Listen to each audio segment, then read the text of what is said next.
Horace, c'est une marque dont vous avez probablement déjà entendu parler.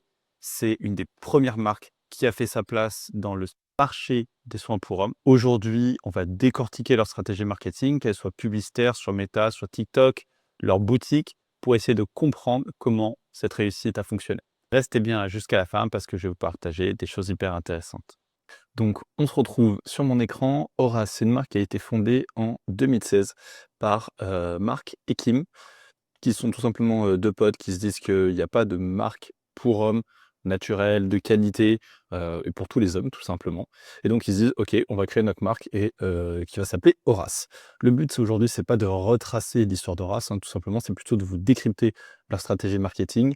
Donc on va y aller tout de suite. Il y a, 3 types de contenus, grossièrement qui sont diffusés en publicité. Il y a toute la partie, notoriété où en fait on va faire découvrir la marque, on va faire des tests de produits, on va avoir des ressentis, des micro-trottoirs, ce genre de choses. Très intéressant, plutôt très bien exécuté. On a toute une partie considération où en fait, le but c'est de commencer à pousser les gens à acheter, asseoir la crédibilité. Donc là, on a beaucoup en fait de contenu, type média où en fait on va jouer sur la crédibilité des médias qui est une très, très bonne stratégie pour pousser différents contenus. Point que je vois et probablement qui a été testé de leur côté, mais qui me saute un peu aux yeux, c'est que toutes ces publicités, donc ça là, ce que vous voyez les articles, c'est pas des articles, hein, c'est des publicités qui ressemblent à un article. Sauf que quand la personne, clique, elle arrive sur la product page. Elle n'arrive pas sur, un article en fait de GQ. Aujourd'hui, on peut whitelister donc on peut payer à ces médias-là, des commissions pour diffuser directement via leur page. Donc par exemple ici, on pourrait diffuser via la page de GQ et envoyer vers un article de GQ parce que j'imagine qu'ils ont un article, GQ en l'occurrence. Et ensuite, pousser en fait, rajouter cette étape-là avec l'article réel et ensuite pousser sur le site. Je pense qu'en termes de conversion, ça devrait mieux fonctionner, à voir. Peut-être que c'est quelque chose qu'ils ont déjà testé, mais c'est assez intéressant et c'est vrai que ça permettrait de garder un peu plus de cohérence au niveau du parcours. Je clique sur un article de GQ, j'arrive sur un article de GQ sur le sujet et ensuite, j'achète. Là, on clique sur un article de GQ parce que ça nous intéresse, boum, on arrive sur une product page. C'est un peu différent. Après, les hommes sur la cosmétique, la skincare, sont peut-être moins réceptifs à ce genre de choses. Ils vont moins lire un article complet et ils ont besoin d'être, efficaces. C'est tout à fait possible. Peut-être que c'est quelque chose qu'ils ont testé, ce sont les résultats qu'ils ont trouvés. Donc, une fois que toute cette partie-là est passée, donc de, la partie notoriété, la considération, asseoir la crédibilité, il y a toute la partie achat qui arrive évidemment sur le site. Sur le site, grosso modo, on va l'ouvrir tout de suite. Je dois l'avoir, hop, juste là. Donc effectivement, sur le site, on a toute la partie, diagnostic ici, qui est hyper intéressant. Je vous ai fait une vidéo sur Hims, qui génère 1,4 milliard de chiffre d'affaires, qui dépense 2 millions de dollars d'investissement par jour et que sur du diagnostic. Donc c'est évidemment très, très puissant, au niveau de la conversion et tout simplement quand on ne sait pas ce qu'on veut. Et en l'occurrence, les hommes, par rapport à leur skincare et leurs besoins, bah, souvent, ils vont pas savoir ce qu'ils veulent. Ça remplace un peu votre conseiller de vente, tout simplement, en magasin. Vous allez aussi avoir des kits, hein, il y a toute une partie kit qui est ici, qu'on ne sait pas trop ce dont on a besoin. On a des kits pour les cheveux, on a des kits pour le visage et cetera et cetera. On a des coffrets aussi, parce qu'il y a beaucoup, de gens qui vont chez, Horace pour offrir tout simplement. Et c'est là où il y a toute une partie hyper intéressante qui va rentrer en jeu. On va le voir juste après, donc la partie créa et la partie physique. Avant ça, donc on a nos kits, nos offres de bienvenue. Ensuite, on a toute la partie loyalty qui est évidemment très intéressante puisque, en fait, fidéliser un client, c'est là où c'est le plus rentable. Donc une fois qu'on a convaincu un client d'acheter pour la première fois, le but, c'est de le rentabiliser au maximum, donc d'avoir la LTV la plus, importante possible. Et on va le voir juste après, ils ont toute une stratégie pour ça et vous verrez que c'est très, très intéressant. La première brique de cette stratégie, c'est quoi? C'est tout simplement la pluralité de leurs points de vente. On a le digital donc dont on vient de parler, réseaux sociaux, ads, site e-commerce, email, marketing et cetera pour faire acheter. Mais ils ont aussi toute cette partie digitale. Donc ici, on a la boutique, de Bordeaux, il me semble, j'y suis déjà allé et il me semble que c'est celle-là. Qui sont des boutiques qui sont assez jolies, assez sympas. On a des conseillers qui, poussent les différents produits et qui connaissent très bien leur métier et qui permettent de conseiller en fait, les clients, plutôt de manière plutôt, très efficace. Parce que souvent, encore une fois, les hommes ne savent pas vraiment, ce qu'ils viennent chercher ou, ils savent qu'ils ont un problème, mais ils connaissent pas la solution. C'est un peu comme quand on va voir son pharmacien et qu'on lui dit: «J'ai mal au crâne» et en fait, c'est lui qui nous donne, la solution. Bah, là, on dit: «OK, j'ai tel problème de peau ou j'ai tel truc qui va pas ou j'aimerais améliorer telle chose. Bon, bah, prends, tel produit, tel produit, tel produit». Hem, J'en parlais juste avant, il y a toute la partie cadeau. Hem Et les boutiques, elles permettent aussi de toucher une autre audience. Typiquement, les parents qui offrent des cadeaux à Noël, les copines qui offrent, à leurs copains et cetera et cetera. En fait, souvent, ça va se passer en boutique, ils sont conseillés: «Ouais, il est comment? Il a des cheveux qui sont plutôt comment? Il a quoi comme type de peau? Il a ça, faites voir une photo» et cetera et ensuite: «Vous avez quoi comme budget?» «J'ai 50 €, 60 €, 100 €, peu importe» et ils font, une sélection de produits, tout simplement. Le cadeau est terminé. Donc c'est simple, c'est efficace, le cadeau fait plaisir parce que c'est des produits qui sont quali, donc hyper intéressant. Je sais parce que tout simplement ma mère m'a fait ça, récemment, pour un anniversaire ou un Noël et donc c'est évidemment, toujours très agréable. C'est un cadeau sur lequel, bah, on peut pas vraiment se tromper. Ils ont une vingtaine de boutiques en propre, donc dans toutes les grandes villes de France, hein, principalement, si je dis pas de bêtises. Bon, je sais pas si ils ont toutes, mais en tout cas, ils en ont pas mal et ils ont une boutique à Londres aussi et on en parlera juste après.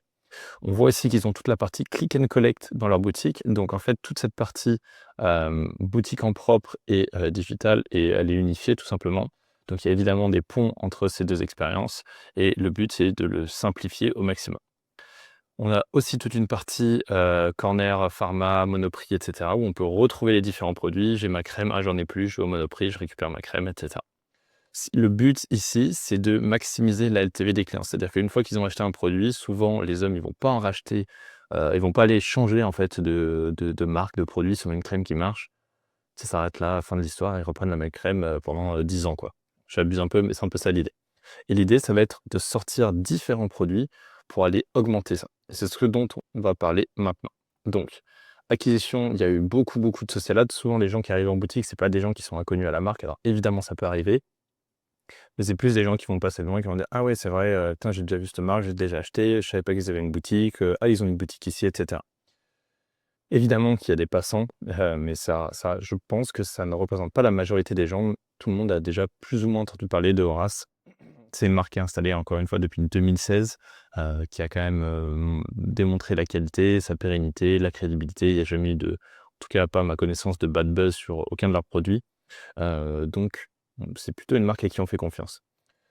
Expérience produit de qualité, donc une fois qu'on a testé, la crème, le truc, le machin, on est plutôt satisfait. Il y a toute la partie séquence email, conseil, cross-sell et cetera pour pousser à un nouvel achat. Il y a toute une partie où on essaie de faire rentrer les gens dans la communauté, en fait, que ce soit des fans tout simplement de la marque, pour créer de la preuve sociale. Vous verrez sur les réseaux sociaux, la communauté est plutôt très active, que ce soit dans les commentaires et cetera, dans toutes ces choses-là, sur Insta, en organique, c'est plutôt, assez poussé. On a beaucoup d'UGC, de créateurs qui ont fait, d'eux-mêmes leur routine, leur machin et cetera, avec les produits Horace aussi, qui donnent leurs avis sur les produits, donc évidemment aussi très intéressant. Le but de tout ça, c'est évidemment de pousser un nouvel achat pour, générer des clients fidèles, tout simplement. Un achat, 2 achats, on n'est pas encore sur un client fidèle, mais au bout de 4-5 achats, bon, en général, le client, il est loqué. Pour ça, on va aller sortir des nouveaux produits. Donc on le voit sur le site internet, hein, ici typiquement. On va avoir, si je viens typiquement pour, une crème hydratante, vous allez voir, c'est plutôt bien fait.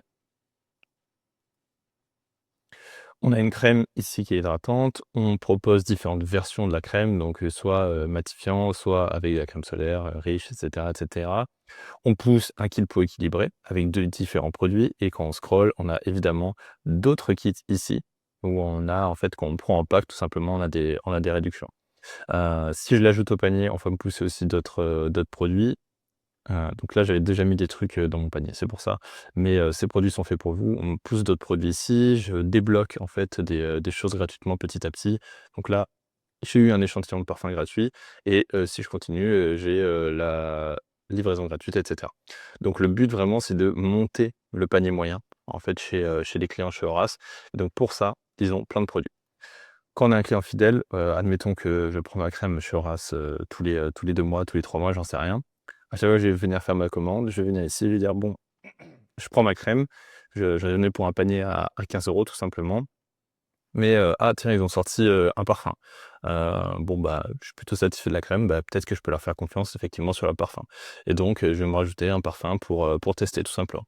On peut avoir beaucoup ce genre de choses et c'est pour ça que c'est important d'avoir une gamme qui est profonde et une fois que, ben, ça sera votre parfum aura, c'est qu'on vous dira qu'ils sont bons, vous allez pas changer de parfum. Vous allez garder le même parfum et puis quand vous aurez plus de parfum, vous recommanderez le parfum avec votre crème et puis, dans 6 mois, vous allez tester, le produit pour les cernes et donc, vous allez acheter ce produit-là maintenant pour vos cernes aussi et cetera et cetera. C'est comme ça qu'on va réussir à créer ce nouvel achat à chaque fois avec des nouveaux produits. Parce qu'en fait, si j'achète la crème et qu'il y a qu'une crème à acheter, bon, ben, je vais pas acheter en 10 fois la crème, il y a aucun intérêt. Donc le but, c'est de rentrer dans tous les différents espaces, en fait, de la maison. Enfin de la maison, j'abuse un petit peu, mais de l'hygiène. Je sais pas si c'est vraiment de l'hygiène, ouais. Rasage, barbe, cheveux. On a du dentifrice, on a des brosses à dents, on a en fait tout ce qu'on retrouve grossièrement dans une trousse de toilette. Donc hyper intéressant, on a des savons, tout ça, tout ce genre de choses, donc c'est évidemment, un point très important. Au niveau de la stratégie créative, on a vous allez voir, il y a une diversité créative qui est assez importante. On va avoir autant des contenus qui sont, très, photo-shooting professionnel, presque un peu institutionnel, direction artistique assez soignée, enfin voilà, c'est pas des photos qui ont été faites par hasard. Des choses un peu urbaines, la vie des hommes, c'est plutôt des hommes en ville, qui font attention à eux et cetera. On a toute une partie bénéfices très clairs, bon, dire que, il y a du biorétinol, et des peptides, c'est peut-être pas le truc le plus intéressant pour un homme. En revanche, lui dire qu'on va réduire ses rides et ses points noirs, ça c'est simple et ça ils le comprennent. On a toujours des choses assez simples, des claims qui sont assez simples, la meilleure routine pour les hommes, même pour les débutants, fin de l'histoire. On sait pas ce qu'il y a dans la routine, mais on va l'apprendre. La partie, le meilleur anti-âge pour les hommes pardon, pour qu'ils soient plus jeunes. Encore une fois, on a des choses qui sont simples, on n'est pas en train d'expliquer, 10 000 000 de trucs. Alors évidemment, c'est expliqué un peu ici, mais ça sera jamais lu puisque c'est une publicité et les gens vont aller directement sur la page produit, vont regarder les avis, vont dire: «OK, je vais les tester». En gros, c'est comme ça que ça va se passer. On a toute une partie qui est assez tournée sur l'humour avec, des jeux de mots. Ici, on a, sérum apaisant supérieur à, serum paysan. Évidemment, c'est mieux un sérum apaisant que du rhum. En tout cas pour la peau, je pense que c'est mieux. Recule les pellicules, de barbe. Donc là, on a trio de barbe. Ici, on a qui a besoin d'un déo qui tient 3 jours, anti-trace protection 12 heures. Évidemment, on s'est tous toujours, posé la question de qui utilise un déo, qui durait 3 jours alors qu'on se douche au moins une fois par jour. Donc c'est assez marrant, mais c'est le genre de choses qui sont poussées, qui sont mises en avant. Pareil ici, tu as des cernes du niveau d'un panda. C'est des choses assez, un peu sur le ton de l'humour en fait qu'on va retrouver dans chacune de ces créas. Et ils ont toute une partie qui est assez, organique, donc on a évidemment tous les articles, hein, là on en a beaucoup et on a toute une partie qui est assez organique avec, tous ces micro-trottoirs qui font souvent ça va être fait, devant les boutiques. Vous voyez ici on est devant la boutique Horace, hem, on va poser des questions, faire tester des produits, collecter des avis. En fait, c'est beaucoup plus simple de convaincre, des hommes avec d'autres hommes qui donnent leur avis, des gens normaux, de la rue que évidemment de dire: «Bah, prenez notre parfum, ils sont bons». Là, on fait tester à des gens directement, ils donnent leur avis et ça fonctionne très bien. On a aussi, donc Marc le fondateur, qui est plutôt très investi dans la partie créa. Vous allez voir beaucoup de FGC de sa part où il présente des produits, où il met en avant des choses. On a une créa de lui, voilà, pour leur arrivée en fait, au UK, où il explique, pourquoi ils arrivent au UK, que, Horace, ça cartonne en France. Vous voyez, il commence par: «We big in France and now». En fait, il assoit sa crédibilité quand même de ce côté-là, donc évidemment très intéressant. Là, j'avais une autre créa assez marrante, Bye Bye Gratte Gratte, donc c'est pour le cuir chevelu, les pellicules du cuir chevelu ou des démangeaisons du cuir chevelu.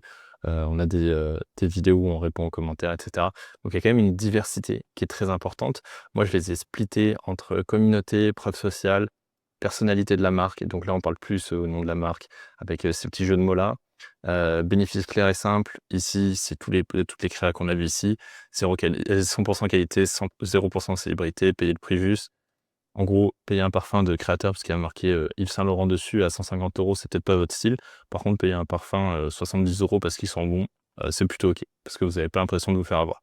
Souvent, on a quand même cette rationalité chez les utilisateurs hommes, au niveau du prix qui est assez importante, et donc là, ça colle, tout à fait à ce truc-là. Et ces contenus beaucoup plus, on va dire, organisés, esthétiques et peut-être je dirais pas institutionnels, mais ça, c'est des shootings professionnels où on avait, un message à faire passer, tout ça, ça a été mis en scène. Là où alors, c'est évidemment mis en scène aussi, mais en fait, de manière différente. Évidemment qu'il y a une mise en scène ici, que ça n'a pas été pris, sur le coin d'une table avec un iPhone, mais on a quand même cette idée de, on fait quelque chose d'un peu moins, mise en scène un peu plus authentique et ça fonctionne évidemment très bien, notamment pour toute leur stratégie, TikTok, où, ils investissent, beaucoup, beaucoup, Horace. C'est des marques en France, qui fonctionnent très bien sur TikTok. Il y en a assez peu qui ont compris le fonctionnement de TikTok, mais eux, ils y arrivent plutôt très bien et on retrouve souvent, Marc dans ses TikTok d'ailleurs, qui présente des choses, des produits. Alors c'est assez marrant, on avait une conférence il y a quelques mois, avec Meta. C'était un gros event, Meta et Marc était là en l'occurrence, pour parler de la partie créa aux côtés de Anouk de Dijon, qui est, client chez Benedict. Ils expliquaient en fait, tout leur process créa, l'itération, tous les tests qu'ils font. En fait, dans les grandes lignes, le volume de créa et tous les tests qu'ils ont réalisés et qui étaient beaucoup, dans ces sujets-là. Donc, assez intéressant et ça m'étonne assez peu puisque évidemment la partie créa, c'est ultra important.